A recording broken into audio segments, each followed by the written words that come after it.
ऐसा दूत से कहकर शीघ्र ही उसे भेज दिया। तो उसकी आज्ञा प्राप्त करके दूत कंचन नामक नगर में गए और वहां से एक बड़िक का पुत्र को लेकर आया। उस साधु और बड़िक के पुत्र को सुंदर और गुणों से संपन्न देखकर अपनी जाति के लोगों तथा बंधु बांधवों के साथ संतुष्ट चित्त हो विधि विधान से बड़िक पुत्र के हाथ में कन्या का दान कर दिया। तो उस समय वह साधु बड़िक दुर्भाग्यवश वह भगवान का उत्तम व्रत एवं भूल गया। फिर भगवान को व्रत जो है वो भूल गया, ना करी विवाह के समय में। तो पूर्व संकल्प के अनुसार और विवाह के समय में व्रत ना करने के कारण भगवान उस पर रुष्ट हो गए। अब भगवान नाराज हो गए। तो कुछ समय के पश्चात अपने व्यापार कर्म में कुशल वह साधु बड़िक काल की पेड़ा से अपने दामाद के साथ व्यापार करने के लिए समुद्र के समीप स्थित रत्नापुर नामक सुंदर नगर में गया और वहां अपने श्री संपन्न दामाद के साथ व्यापार करने लगा। तदनंतर वे दोनों राजा चंद्रकेतु के रमणीय उस नगर में गए। उसी समय वहां भगवान श्री सत्यनारायण ने उसे भ्रष्ट प्रतिज्ञा देकर इसे दारुण और कठिन महान दुख प्राप्त होगा यह श्राप दे दिया। अब भगवान जो है उनको श्राप दे दे कि जा तुम झूठा हो तो तुम दुख भोगेंगे। हाँ, और जब तक जो है तुम सुख जब तक मेरे व्रत ना करेंगे तब तक जो है तुम्हें सुख शांति नहीं मिलेगी। ऐसा भगवान उनको श्राप दे दिया। तो एक दिन एक चोर राजा चंद्रकेतु के धन को चुराकर वहीं आया जहां दोनों बड़ी स्थित थे। तो एक दिन वे ससुर दामाद व्यापार कर रहे थे।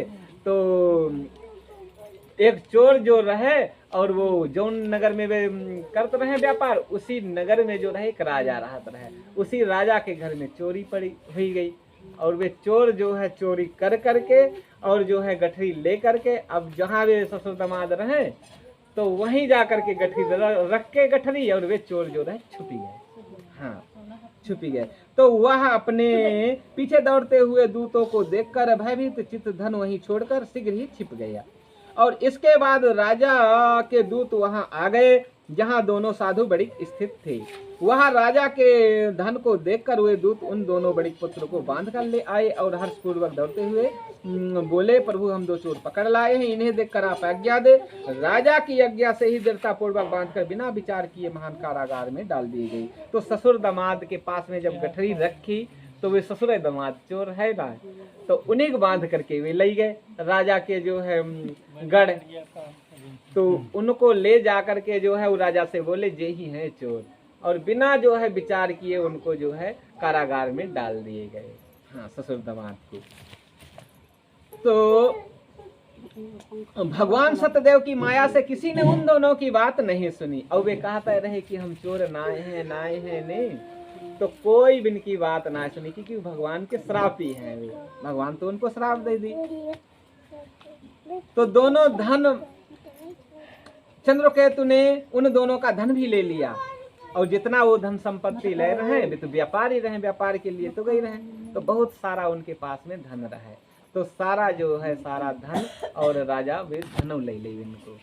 हाँ, उस भगवान के साप से बड़ी के घर में उसकी भार्या भी अत्यंत दुखित हो गई और उसके घर में सारा का सारा जो धन था वह चोर ने चुरा लिया और इनके घर जो धन संपत्ति रहे और घरों में चोर पड़ी गए और वो घरों की जो संपत्ति रहे सारा चोर लूट ले गए।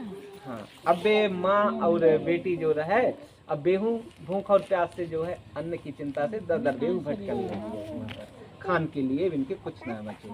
हाँ, तो युक्त भूख और प्यास से दुखी होकर अन्न की चिंता से दर दर भटकने लगी। कलावती कन्या भी भोजन के लिए इधर उधर प्रतिदिन घूमने लगी। एक दिन क्षुधा से पीड़ित होकर वह कलावती एक ब्राह्मण के घर गई। वहां जाकर उसने श्री सत्यनारायण व्रत को पूजन को देखा। वहां बैठकर उसने कथा सुनी और वरदान मांगा।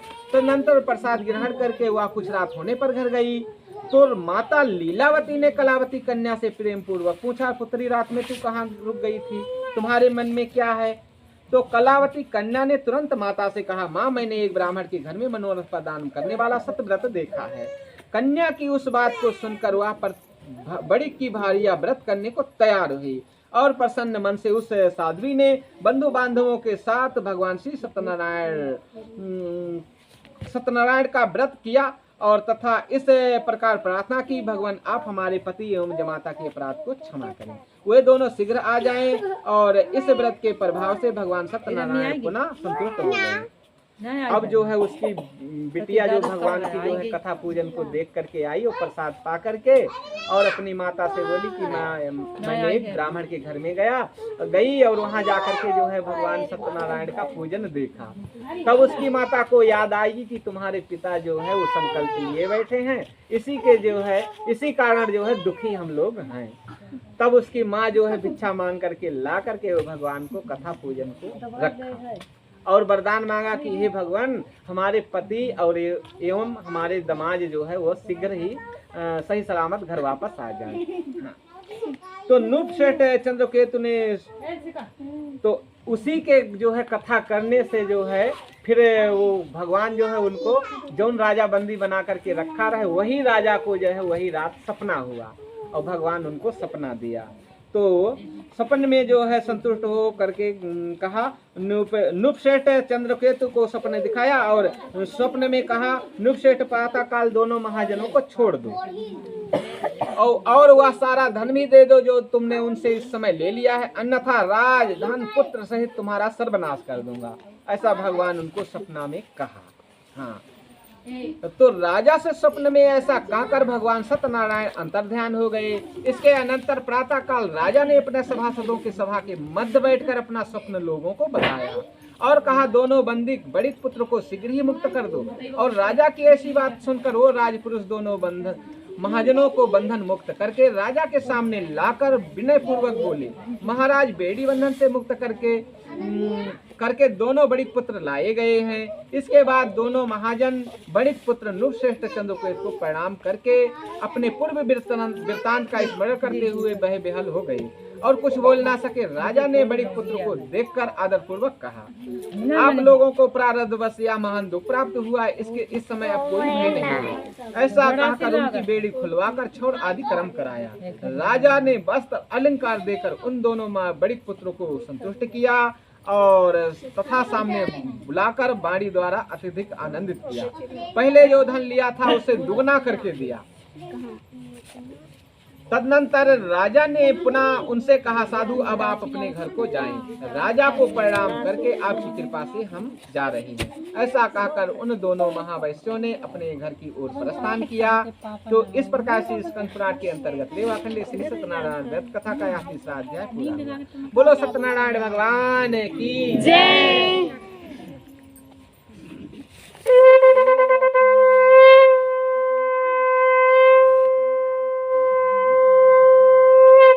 बोलिए विष्णु भगवान की जय। तो ससुर दामाद जो है अब अपने घर के लिए चल पड़े। हाँ। तो श्री सूत जी बोले, साधु ले लो। मंगलाचरण कर और ब्राह्मणों को धन देकर अपने नगर के लिए चल पड़ा। तो साधु के कुछ दूर जाने पर भगवान सत्यनारायण की उसकी सत्यता की परीक्षा के विषय में जिज्ञासा हुई।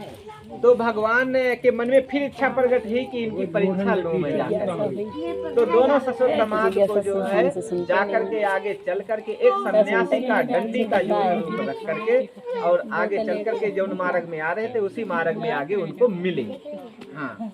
तो साधु के कुछ दूर जाने पर भगवान सत्यनारायण की उसकी सत्यता की परीक्षा के विषय में जिज्ञासा हुई। साधु तुम्हारी नाव में क्या भरा है? तब धन के मदचूर दोनों महाजनों ने अवहेलना पूर्वक हंसते हुए कहा, दंडित क्यों पूछ रहे हो?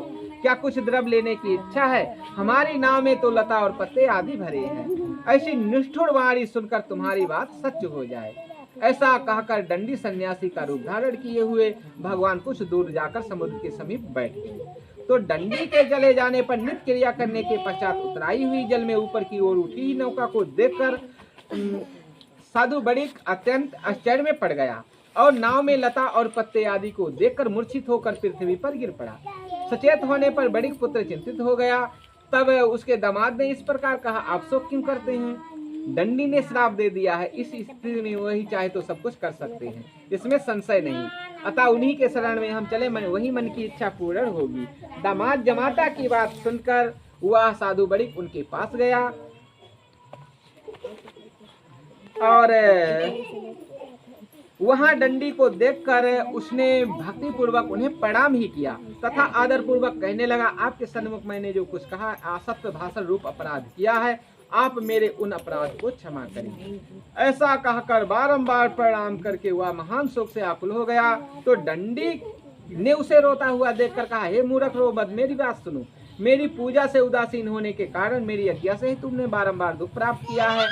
ऐसा भगवान की ऐसी वाणी सुनकर वह उनकी स्तुति करने लगा। तो साधु बड़िक ने कहा, तो हे प्रभु, यह आश्चर्य की बात है कि आपकी माया से मोहित होने के कारण ब्रह्मा आदि देवता भी आपके गुरु अवरूप को यथावत रूप से नहीं जान पाते हैं। फिर मैं मूर्ख आपकी माया से मोहित होने के कारण कैसे जान सकता हूँ? मैं आपके अपनी धन संपत्ति के अनुसार आपकी पूजा करूंगा। फिर भगवान से जो है कह दे कि मैं आपकी पूजा करूंगा, है ना। और जो है तीसरी बार भगवान से बोलना है कि आपकी पूजा करूं, है ना। हाँ, और तीनों बार जो है वो झूठा रहा है। हाँ, तो मैं आपके शरण में आया हूँ। मेरा जो नौका में स्थित पुराना धन था उसकी तथा मेरी रक्षा करें। उसे बड़ी की भक्ति उत्वाणी जो सुनकर भगवान जनार्दन संतुष्ट हो गए। अब भगवान जो है ऐसे दीन दयाल है ने कि दीन दयाल विरल संभारी और हरनाथ मम संकट भारी। भगवान जो है ऐसे दीन दयाल है, भी फिर संतुष्ट हो गए, फिर खुश हो गए। हाँ, तो भगवान हरि उसे आविष्ट वरदान के वही अंतर ध्यान हो गए। इसके बाद साधु बड़ी नौका में चढ़ा और उसे धन धान से परिपूर्ण देकर भगवान सत्यदेव की कृपा से हमारा मनोरथ सफल हो गया। ऐसा कहकर ससिद्धनों के साथ उसने भगवान की विधिवत पूजा की। भगवान श्री सत्यनारायण की कृपा से वह आनंद से परिपूर्ण हो गया और नाव को प्रयत्न पूर्वक संभालकर उसने अपने देश के लिए प्रस्थान किया। तो साधु बड़िक ने अपने श्री संपन्न दामाद से कहा, वह देखो मेरी रतनपुरी नगरी दिखाई दे रही है। इसके बाद उसने अपने धन के रक्षक दूत को अपने आगमन का समाचार देने के लिए अपनी नगरी में भेज दिया। हाँ। तो तत्पश्चात उस दूत ने नगर में जाकर साधु की भार्या को देखकर हाथ जोड़कर प्रणाम किया और तथा उसके लिए आविष्ट बात कही। सेठ जी अपने दामाद तथा बंधु वर्गों के साथ बहुत सारे धन धान से संपन्न होकर नगर के निकट पधार गए हैं। दूत के मुख से वह बात सुनकर उसकी भार्या आनंद से विह्वल हो गई और उस साध्वी ने श्री सत्यनारायण की पूजा करके अपनी पुत्री से कहा, मैं साधु के दर्शन के लिए जा रही हूँ, तुम शीघ्र आओ। और माता का ऐसा वचन सुनकर व्रत को समाप्त करके प्रसाद का परित्याग कर वह कलावती भी अपने श्रीपति का दर्शन करने के लिए चल पड़ी।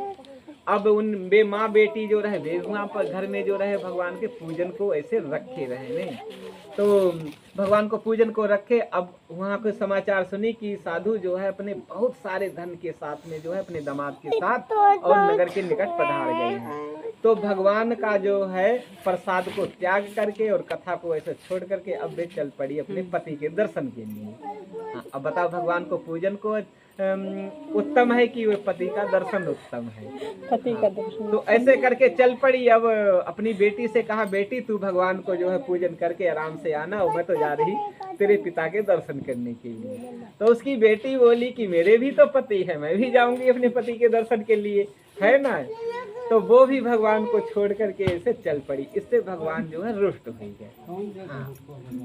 तो माता का ऐसा वचन सुनकर व्रत को समाप्त करके प्रसाद का परित्याग कर वह कलावती भी अपने पति का दर्शन करने के लिए चल पड़ी। इससे भगवान सत्यनारायण रुष्ट हो गए और उन्होंने उनके पति को तथा नौका के धन के साथ हरण करके जल में डुबो दिया। अब भगवान रुष्ट हो ही गए।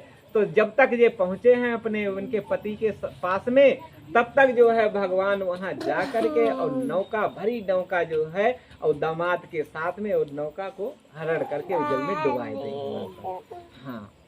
तो इसके बाद कलावती कन्या अपने पति को ना देख महान शोक से रुदन करती हुई पृथ्वी पर गिर पड़ी। नाव का दर्शन तथा कन्या को अत्यंत दुखी देखकर भयभीत मन से साधु बड़िक ने सोचा, यह क्या आश्चर्य हो गया।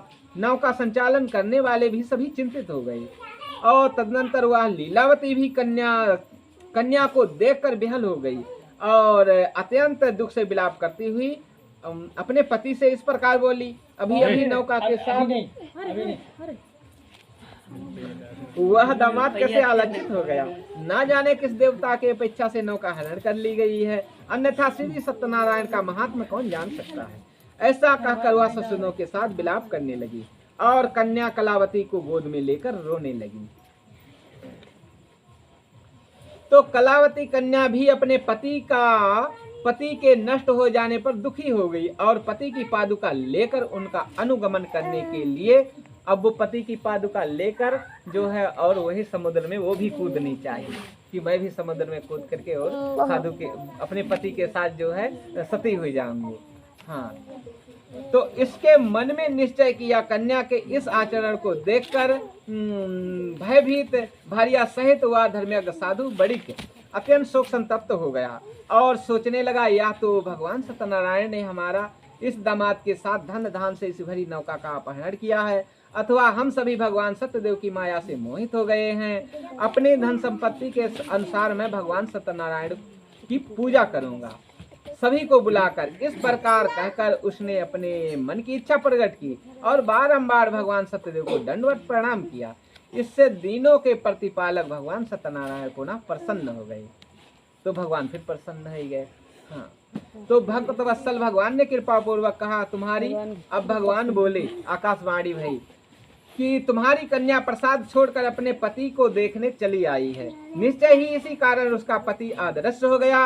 यदि घर जाकर प्रसाद ग्रहण करके वह पुनः आए तो हे साधु तुम्हारी पुत्री पति को प्राप्त करेगी, इसमें संशय नहीं। तो कन्या कलावती भी आकाश मंडल से ऐसी वाणी सुनकर शीघ्र ही गिर गई और उसने प्रसाद ग्रहण किया। तो पुनः आकर सुसज्जनों तथा अपने पति को देखा।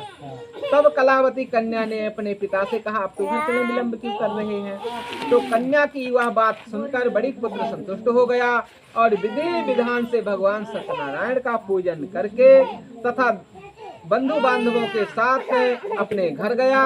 तदनंतर पूर्णिमा संक्रांति सर्वोपरि भगवान सत्यनारायण का पूजन करते हुए इस लोक में सुख भोग कर अंत में सतपुर वैकुंठ लोक को चला गया। तो इस प्रकार से स्कंद पुराण के अंतर्गत रेवाखंडी श्री सत्यनारायण व्रत कथा का चौथा अध्याय पूरा हुआ। बोलो सत्यनारायण भगवान की जय।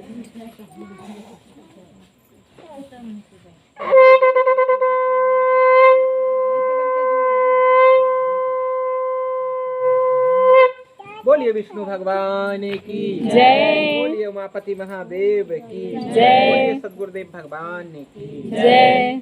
तो वो छोड़ दो दूसरी। तो श्री सूत जी बोले, श्रेष्ठ मुनियों, अब मैं इसके बाद दूसरी कथा कहूंगा, आप लोग सुनिए। अपनी प्रजा का पालन करने में तत्पर तुंगध्वज नाम का एक राजा था। उसने सत्यदेव के प्रसाद का परित्याग करके दुख प्राप्त किया। एक बार वह वन में जाकर और वहां बहुत से पशु पक्षियों को मारकर बट वृक्ष के नीचे आया। वहां उसने देखा कि गोपगण बंधु बांधवों के साथ संतुष्ट हो भक्ति पूर्वक भगवान सत्यदेव की पूजा कर रहे हैं। राजा यह देखकर भी अहंकार वश ना तो वहां गया और ना उसने भगवान सत्यनारायण को प्रणाम ही किया। इसके बाद पूजन के अनंतर सभी गोपगण भगवान का प्रसाद राजा के समीप रखकर वहां से लौट आए और इच्छा अनुसार उन सभी ने भगवान का प्रसाद ग्रहण किया। इधर राजा को प्रसाद का परित्याग करने से बहुत दुख हुआ।